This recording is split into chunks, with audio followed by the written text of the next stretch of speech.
ঠিক দুপুর ৩টে চুয়াডাঙ্গার দর্শনা শহর থেকে যখন যাত্রা শুরু করলাম, আকাশটা ছিল অদ্ভুত মায়াবী। হালকা মেঘলা আকাশ, যেন এখনই ঝমঝমিয়ে বৃষ্টি নামবে। দর্শনার বুক চিরে যখন এগোচ্ছি, রাস্তার দুপাশে সারি সারি সবুজের অরণ্য আর দিগন্তজোড়া ধানের ক্ষেত যেন আমায় পথ দেখিয়ে নিয়ে যাচ্ছিল। বৃষ্টির ঠিক পরের সেই স্নিগ্ধ আবহাওয়া আর সতেজ সবুজের সমারোহে মনটা নিমিষেই জুড়িয়ে গেল। আজ আমার গন্তব্য মাগুরার শ্রীপুর, আমার শ্বশুর বাড়ি। সবুজের মায়া কাটিয়ে যখন ঝিনাইদহ শহরে প্রবেশ করলাম, চারপাশের দৃশ্যপট এক নিমিষে বদলে গেল। গ্রামের সেই নিস্তব্ধতা ছাপিয়ে চোখের সামনে ভেসে উঠল শহরের ব্যস্ত দালান কোঠা, ছোট বড় গাড়ির ভিড় আর মানুষের কর্মব্যস্ততা। পিচঢালা কালো রাস্তার উপর দিয়ে যখন বাইক নিয়ে ঝিনাইদহ শহরের প্রাণকেন্দ্র পার হচ্ছি, তখন নাগরিক কোলাহল আর গতির এক অন্য রকম শিহরণ অনুভব করলাম।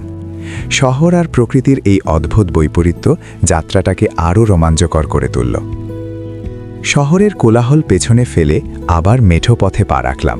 পথের মায়া গায়ে মেখে একটা ছোট বিরতি নিলাম শান্ত এক গ্রামে। হালকা বৃষ্টির পর চারপাশটা যেন আরও সজীব। এক গ্লাস ঠান্ডা জুস আর ধোঁয়া ওঠা গরম গরম মুচমুচে সিঙারা। এই সাধারণ খাবারের স্বাদ যেন আজ অন্য উচ্চতায়। বিশুদ্ধ বাতাস আর প্রকৃতির নীরবতা বুকের গভীরে এক অদ্ভুত প্রশান্তি বিলিয়ে দিচ্ছিল। মাগুরার সীমানায় পা রাখতেই চোখে পড়ল এক রঙিন গ্রাম্য মেলা। বাইক থামিয়ে কিছুক্ষণ সেই মেলার উৎসবে হারিয়ে গেলাম।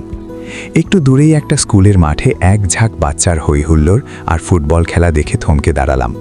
পরন্ত বিকেলের নরম আলোয় ওদের সেই অমলিন হাসি আর কাদা মাখা উল্লাস দেখে নিজের অজান্তেই ফিরে গেলাম ফেলে আসা শৈশবের দিনগুলোতে।